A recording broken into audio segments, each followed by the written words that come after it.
भारत जोड़ो यात्रा के दौरान अचानक से राहुल गांधी का लुक बदल गया। क्लीन शेव से दाढ़ी पर आ गए। कई लोगों ने पीएम मोदी से उनका कंपैरिजन शुरू कर दिया। लोग कहने लग गए कि जिस तरीके से पीएम मोदी ने दाढ़ी बढ़ाई हुई थी, ठीक उसी तरीके से राहुल गांधी उनको कॉपी करने लग गए। तो कई लोगों ने इसे किसी मन्नत से जोड़ा, किसी खास वजह से जोड़कर देखा।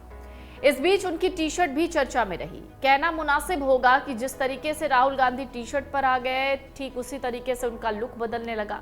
यात्रा के दौरान से ही राहुल टी शर्ट पहने नजर आए और यात्रा जैसे जैसे आगे बढ़ने लगी, उनकी दाढ़ी बढ़ती चली गई, जिसे उन्होंने अब तक नहीं कटवाई।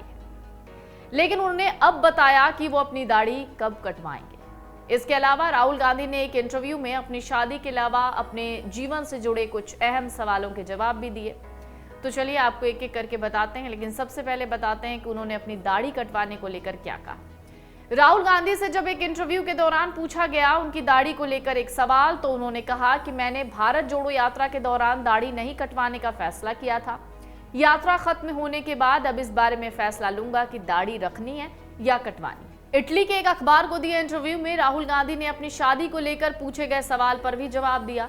जब राहुल से पूछा गया कि उन्होंने अब तक शादी क्यों नहीं की, इस पर उन्होंने कहा, ये बहुत अजीब सा सवाल है, अब तक शादी क्यों नहीं की, मुझे इसका सही जवाब तो नहीं पता, लेकिन जीवन में करने के लिए बहुत कुछ है। हालांकि इसके साथ ही राहुल गांधी ने कहा कि बच्चों की परवरिश करना चाहता हूं। इंटरव्यू के दौरान राहुल गांधी ने अपनी दादी और नानी को लेकर भी बहुत सारी बातें कही। उन्होंने कहा कि वो अपनी दादी इंदिरा गांधी के पसंदीदा थे, जबकि उनकी नानी पाओला माइनो की फेवरेट उनकी बहन प्रियंका गांधी थी। राहुल ने कहा, मुझे अपनी नानी से बहुत लगाव था।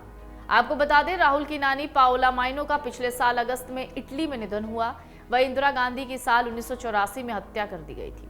उस समय राहुल गांधी की उम्र थी मात्र 14 साल।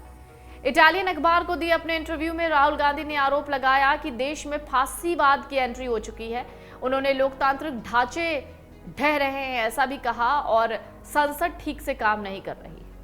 उन्होंने कहा कि अगर विपक्ष फासीवाद के खिलाफ मजबूत विकल्प दे तो प्रधानमंत्री नरेंद्र मोदी को चुनाव में हराया जा सकता है। क्या पीएम मोदी को अगले साल होने वाले चुनाव में हराया जा सकता है, ये सवाल भी पूछा गया। तो उन्होंने कहा कि विपक्ष एकजुट हो तो 100%। ये पूछे जाने पर कि क्या वंशवाद से पावर को ट्रांसमिट किया जा सकता है, इस पर राहुल ने कहा कि हम एक परिवार हैं, हमारे पास एक विचार है, वो विचार जिससे भारत की स्थापना हुई है, हमारा एक मिशन है, ये हम सभी से ज्यादा मायने रखता है। अगर जरूरत पड़ी तो मैं इसके लिए अपनी जान तक दे सकता हूं, जैसे मेरी दादी और मेरे पिता ने अपने देश के लिए जान दी।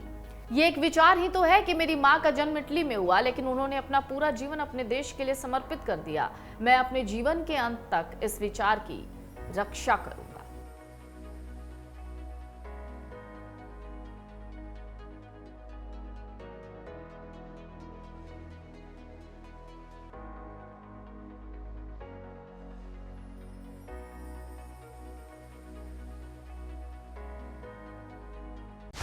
डाउनलोड करें अमर उजाला ऐप और पाएं खबरें लगातार।